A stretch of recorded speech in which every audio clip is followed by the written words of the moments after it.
Greetings and salutations, friends and neighbors. It's me, the Bargain Basement Baudelaire. Today is Monday. That means it's Manic Music Monday on my channel, where I talk about some music that I've picked up recently or my thoughts about some music in general. My channel is dedicated to all things pop culture from the 70s, 80s, and 90s, a little before, a little beyond. Today we're going to focus on a couple of records that I've picked up recently. The first being Journey Escape. I picked this up at Walmart, by the way. Incredible find. I've actually found several incredible records at Walmart. If you haven't checked Walmart out for some of their vinyl, they have some gems occasionally. I picked up Moving Pictures by Rush.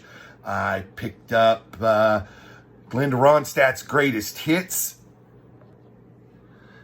Now, I have rules in collecting vinyl. One of my rules is that I don't buy greatest hits compilations.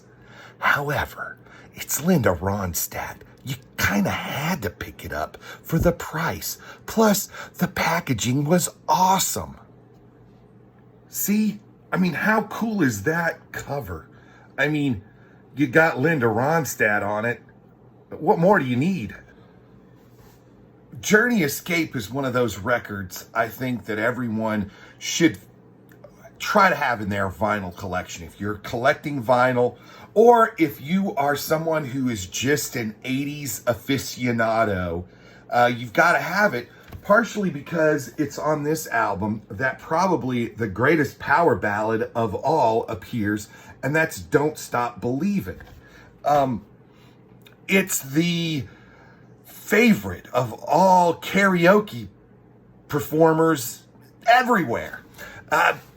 Even if you can't hit the notes, people sing it, people love it. I think people have gotten tired of it, but I don't think that detracts from the greatness of the song. But look at the other songs on the record that are just, Stone in Love, Who's Crying Now, Open Arms. But the rest of the record is just as good if you haven't heard the whole record. I feel like someone like me who was born in the late mid 70s, we kind of ignored bands like Journey, REO Speedwagon, Rainbow, things like that, because we were getting more into the heavy metal, or we were into like new wave or whatever you wanted to call it, the new romantics or independent. You were either into Motley Crue or you were into Echo and the Bunnymen in 1984, right? Or Van Halen or like The Cure. So Journey was probably not in your sphere of things you owned. Likewise, if you were born in a little bit earlier 70s or late 60s, Journey was probably a great band. You probably owned some of them. But I didn't know too many people, even older, who owned Journey records or cassettes. It was kind of a weird thing. So, I think a lot of people have been getting into vinyl collecting and vinyl buying, and I think that this is a great record for you to go out and grab a copy of if you haven't already. To me, it's one of the classic American rock records ever. The second record I wanted to talk about from my collection for the 80s is this one, In Excess Kick. Oh man, yeah. What a classic, right? I think that if you are someone who is fond of the 80s, graduated in the 80s from high school, or if you were in elementary school in the 80s, like I was, this record really takes you back.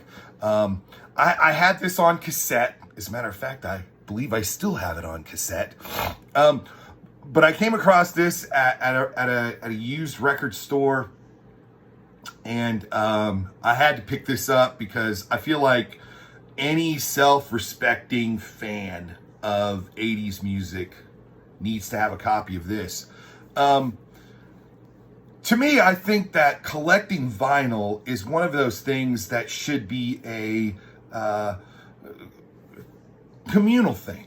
Like, you should invite people over to your house and listen to the records, put them on, have a cocktail party. Follow my channel and follow my TikTok, Bargain Basement Baudelaire. Actually follow and subscribe, guys. Hit the subscribe button right now. And I do things like give you cocktail recipes. So have a couple cocktails with your friends, throw on some vinyl, throw on this one if you haven't picked up a copy yet. I don't know if they've re-released it on 180 gram vinyl, but I do know that this sounds just as good on the newer record players as it did on some of the old hi-fi stuff that we may have had in the 1980s. Until next time, this is your good pal, the Bargain Basement Baudelaire. I'm telling you, via con Dios, until next time.